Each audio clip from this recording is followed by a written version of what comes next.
Welcome to the Rural Blueprint, a podcast celebrating the innovative spirit of rural entrepreneurs who are transforming their communities. I'm Brad from Reinventing Rural, and each episode we spotlight small business owners and community partners who have built thriving enterprises in rural America. Join us as we explore their journeys and strategies, providing inspiration and practical insights for anyone passionate about rural development and entrepreneurship. So hello, everybody. This is Brad Addig with Reinventing Rural, and I'm excited to welcome Amber Rose here to our program today. And I'm not going to give you any tips or hints or anything about what Amber's doing. I'm going to let her tell her story. And so, Amber, if you want to introduce yourself and tell us a little bit more, it'd be great to hear that. Sure. So my name is Amber Rose DeLay. I go by Amber Rose. I am a LCSW who went back to school late in life and am now doing a private practice, which Reinventing Rural helped me out with some supports and the Kiva loan.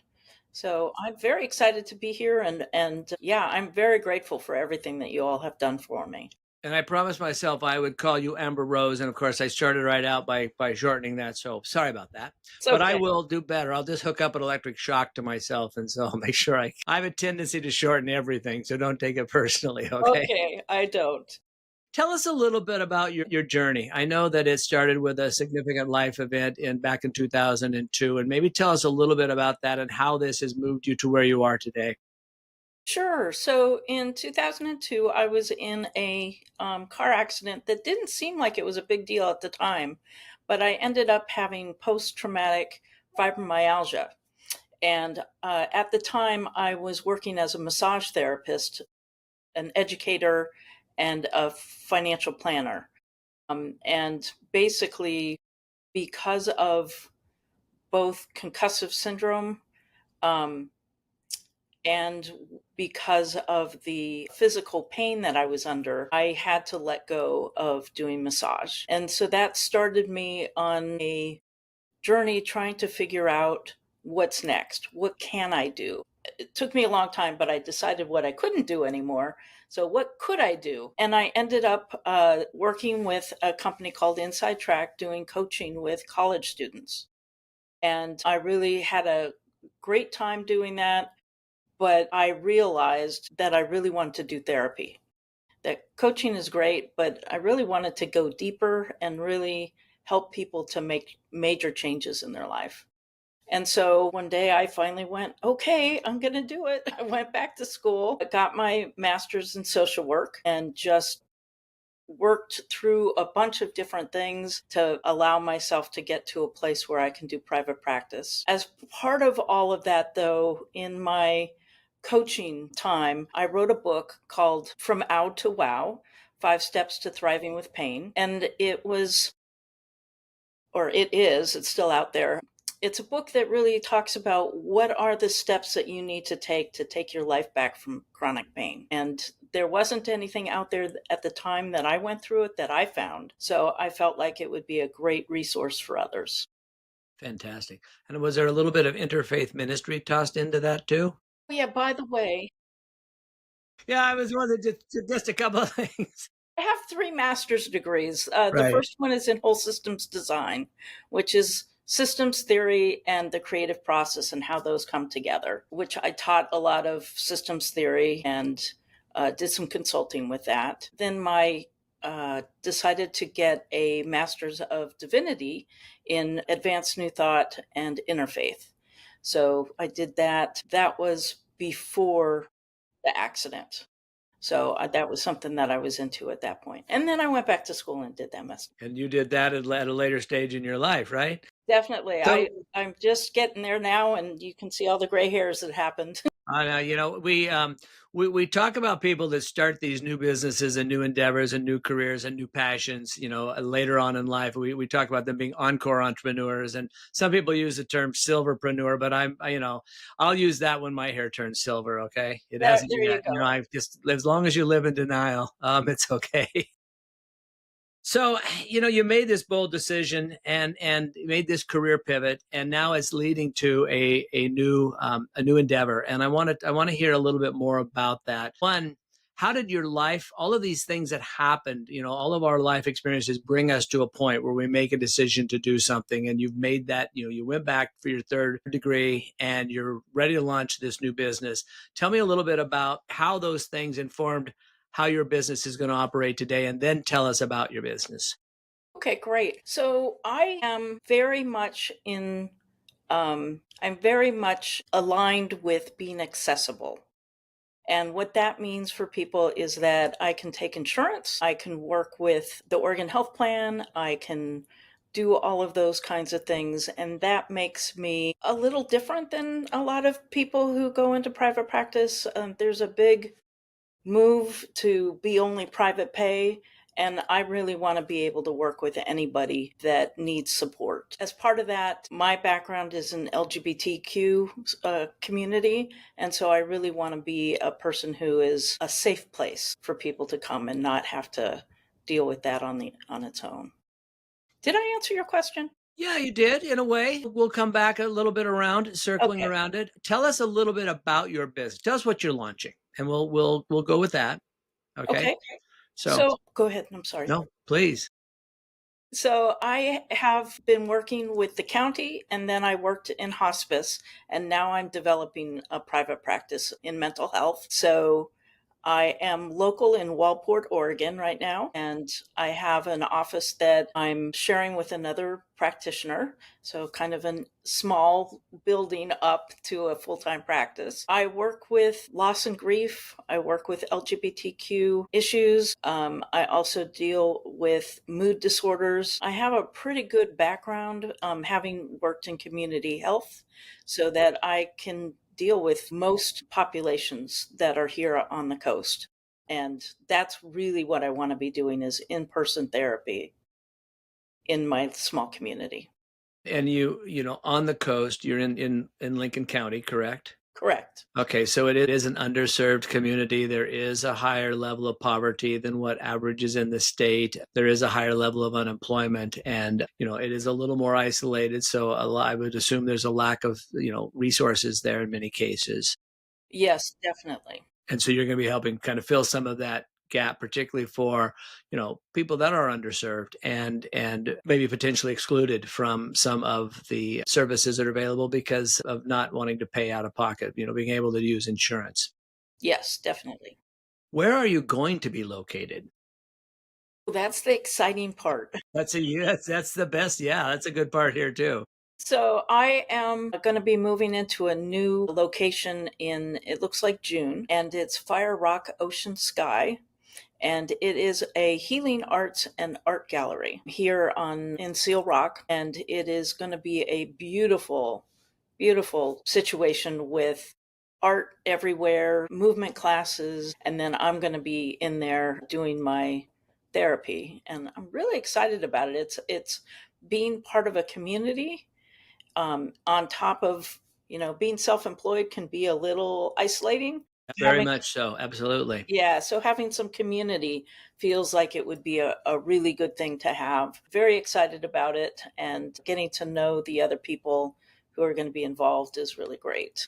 I've been on the website a couple of times. We'll drop the website link in here for people to go visit the location. But I mean, it is beautiful, and the concept is phenomenal. We're reaching out to help support it. We're going to try to bring Leora Sponko over from Bend to do an empowerment workshop there.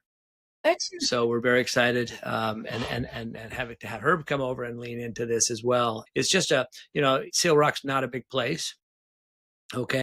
It's where I live. Yeah, again, so it's I I wanna don't even support I it. didn't even Google the population before I started, but I know it's tiny. And again, it's one of those things where our Reinventing Rural initiative is really to say how do we support and create and build and launch new endeavors. A lot of these are passion-based endeavors, around artisans, makers, creators, growers, service, individual services, therapy, massage, and all of those. Tell me a little bit. You are a Co-Starters graduate, correct? I have not Oh, graduated you're yet. going through Co-Starters. I'm Okay. So I'm you're a in it right Co-Starter. now. All right. Yes. So tell us about that program. So that for people that don't know, Co-Starters, we help to bring Co-Starters to Oregon. Co-Starters is an international program that is designed for starting up your businesses. It's got a 10-week program called CORE, which I believe you're enrolled in. Tell I us a am. little bit about what led you to that class and what you're learning from it. Great. So, what led me to that class was when I was doing coaching and doing my business called Thriving with Pain. I went through the Small Business Development Center management program with Misty, who is the person who is doing the co starters. Life is always finding our ways to each other. And I reached out to her to let her know that I was starting a therapy practice. And that's how I got connected in with you, how I got connected in with co-starters, how I got connected into Kiva. All of that has been just a godsend for being able to really understand all the different pieces that are going into my practice. And the wonderful thing about co-starters is that it is a collaborative practice where you're working with other business owners and getting and giving feedback to each other, as well as getting a lot of education about, like last week was cash flows. Very important to know if you can eat. Always comes in handy, doesn't it? It's It like, does. okay, I Yeah, eat it this does. week. They have a nice thick book with lots of resources, other resources online. It feels very supportive. And I've learned stuff, even though I've taught business before and I've run a few businesses myself before this, but there's always something new to learn. And the sense of community has been really important. I love the fact that it's cohort based, and when it's when you're and I've facilitated as well as Misty. She's on our team, and we have a lot of facilitators trained. And it's always like, look, you're not teaching. What you're doing is simply throwing these concepts out and letting that group grab a hold of them and take them apart and put them together and learn from each other. And I love that you're getting so much out of this. It's a little bit out there. I think at the beginning is not. It's like we're not going to focus on your solution. You're going to focus on what problems customers have and how they're solving them now. But the success rate is huge in this program. And again, it's unique in that this program is designed for Main Street businesses and home-based sole proprietor type businesses. Certainly can help other larger businesses, but it's not really focused on how do you create something like what you're creating.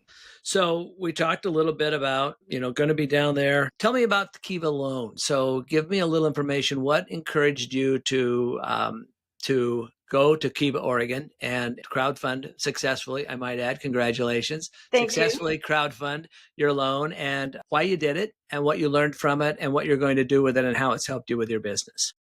Great. So I did it because Misty said, "Hey, do you hear about this?" And I'm like, "No, what's that?" And so getting connected in with other people and really developing your network is huge. So I would just want to say that. But the Kiva loan, I had a number of things that I wanted in order to be an accessible therapy practice. One of those is getting credentialed for insurance, hiring a biller who will do the billing for me so that I have more capacity for more clients. And then I really noticed that creating a safe space for people is huge in terms of their healing.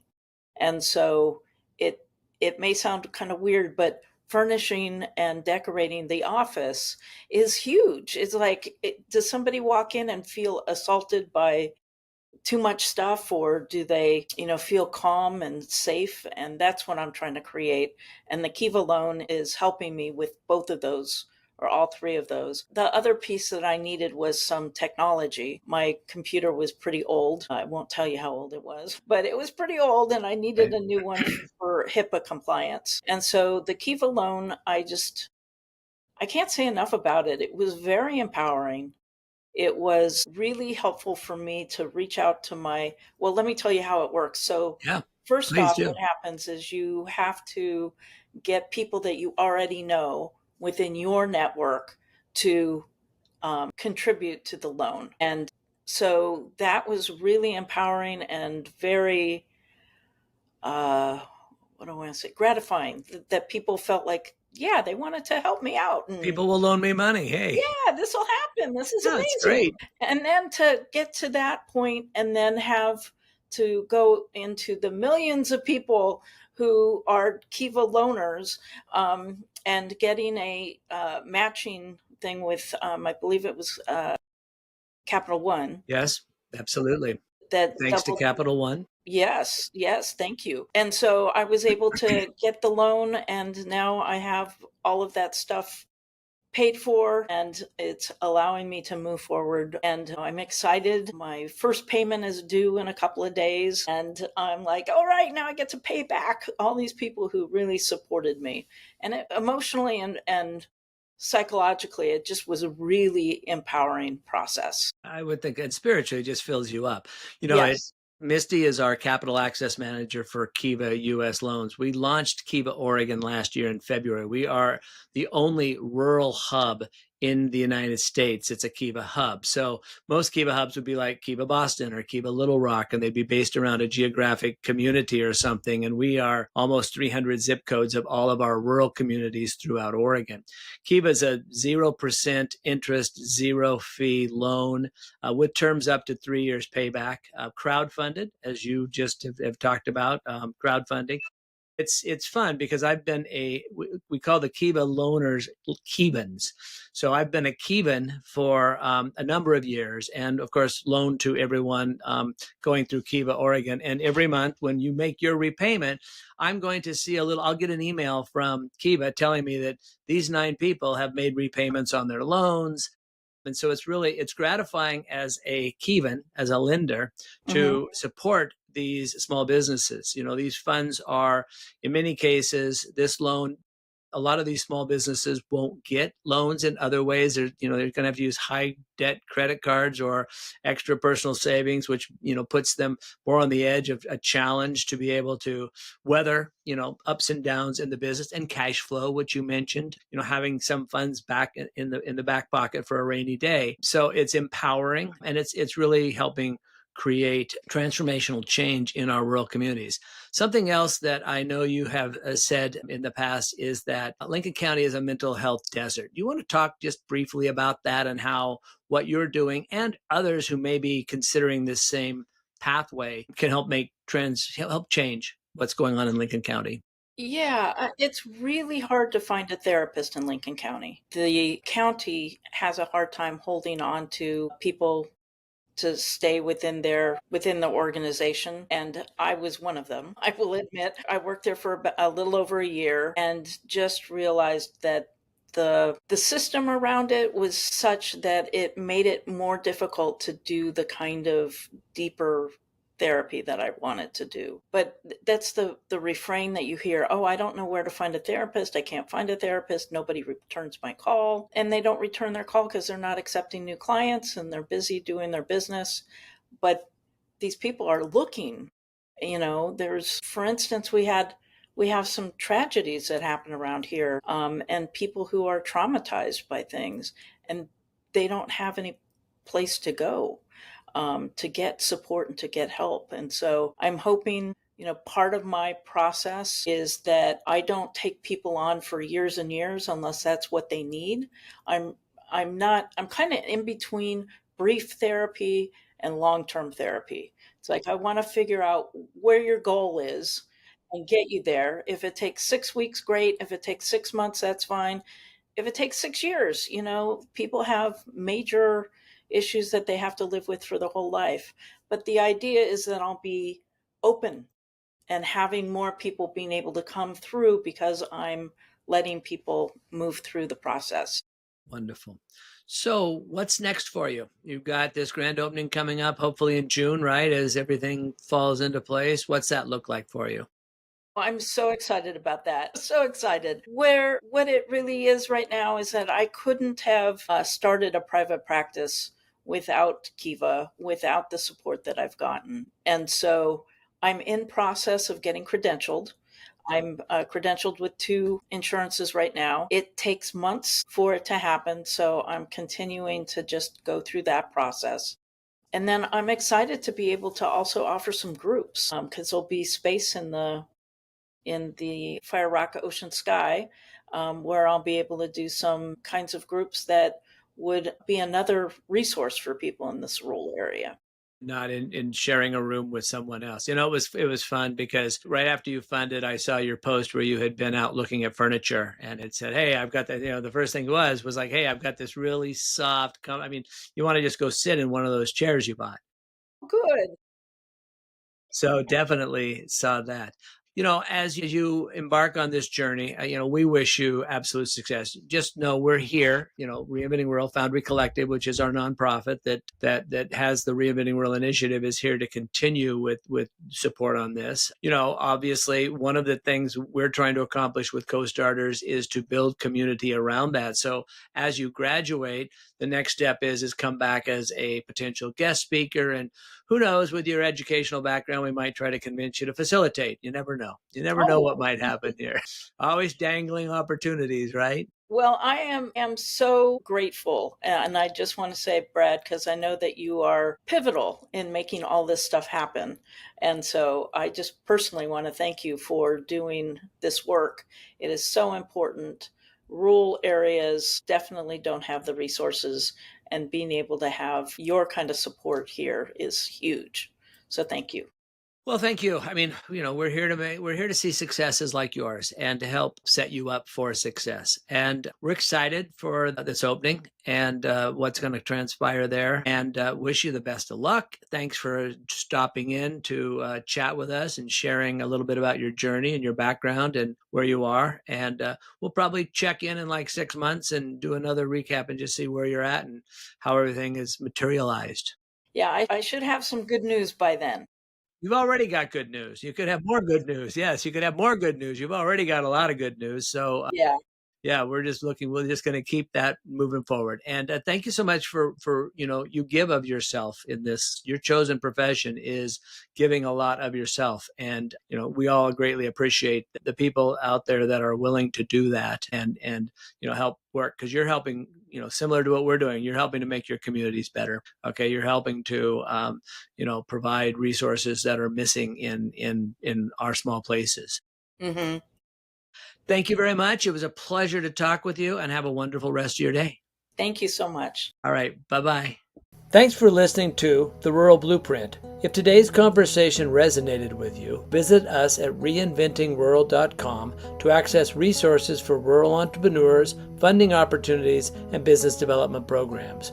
I'm Brad with Reinventing Rural, and we'll see you on the next episode of The Rural Blueprint.